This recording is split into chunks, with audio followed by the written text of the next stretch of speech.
대전시가 관내 전체 초등학교 주변에 과속 단속 카메라 등 교통 안전 시설을 추가로 설치합니다. 대전시는 다음 달부터 어린이 보호구역으로 지정된 관내 초등학교 주변 151곳에 과속 단속 카메라와 노랑 신호등, 건널목 시선 유도 등을 설치한다고 밝혔습니다.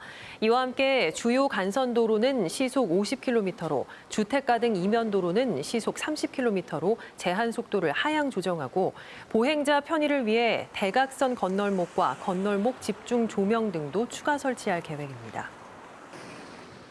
대전시의 지역 화폐인 온통대전의 캐시백이 다음 달 1일부터 월 50만 원 한도 최대 10%로 축소됩니다.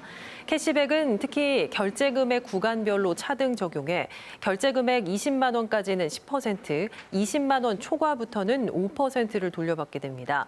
지난 6월 출시한 온통대전은 그동안 출시 이벤트로 1인당 월 100만 원 한도에서 15%의 캐시백을 지급해왔습니다. 한편 천안시는 정부의 3차 추경에서 국비 24억 원을 추가 확보함에 따라 천안시 지역 화폐인 천안사랑카드의 10% 캐시백 혜택을 이달 말에서 9월 말까지로 연장한다고 밝혔습니다. 금강유역환경청은 지난 17일부터 26일까지 충청 지역 정수장 28곳을 전수조사한 결과 깔따구 유충은 발견되지 않았다고 밝혔습니다.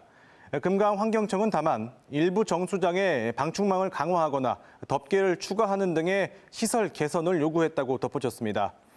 최근까지 충청권에서는 총 64건의 수돗물 유충 의심 신고가 접수됐지만 조사 결과 깔따구 유충이 발견된 곳은 없었고 나방파리와 실지렁이 등의 유충이 42건 나왔지만 급배수관 계통이 아니라 외부에서 유입된 것으로 파악됐습니다.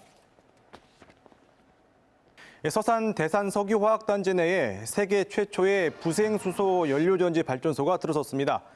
대산 수소연료전지 발전소는 지난 2018년부터 2,550억 원을 들여 한화토탈 내 2만 제곱미터 부지에 건립됐으며 설치된 연료전지 114대를 통해 한화토탈로부터 고순도 수소를 공급받아 연간 16만 가구가 사용할 수 있는 규모의 40만 메가와트아워의 전기를 생산합니다.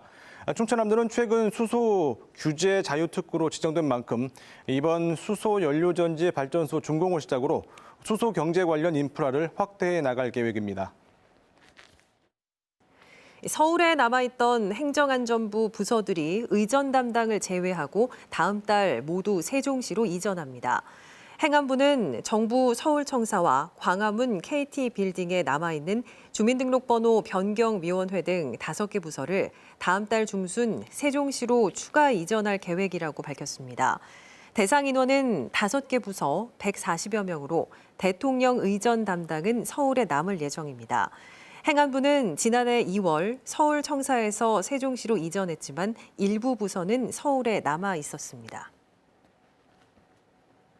황명선 논산시장이 오늘 국회 소통관에서 기자회견을 열고 육군사관학교의 논산 유치를 건의하는 촉구문을 발표했습니다. 황 시장은 논산은 육군부사관학교와 육군훈련소, 국방대와 항공학교 등 군교육시설은 물론 3군 본부와 육군 군수사령부가 인접해 육군사관학교 입지로는 최적지라고 강조했습니다. 황 시장은 또 국가균형발전 차원에서도 육군사관학교를 논산에 유치하는 것이 가장 타당하다고 말했습니다.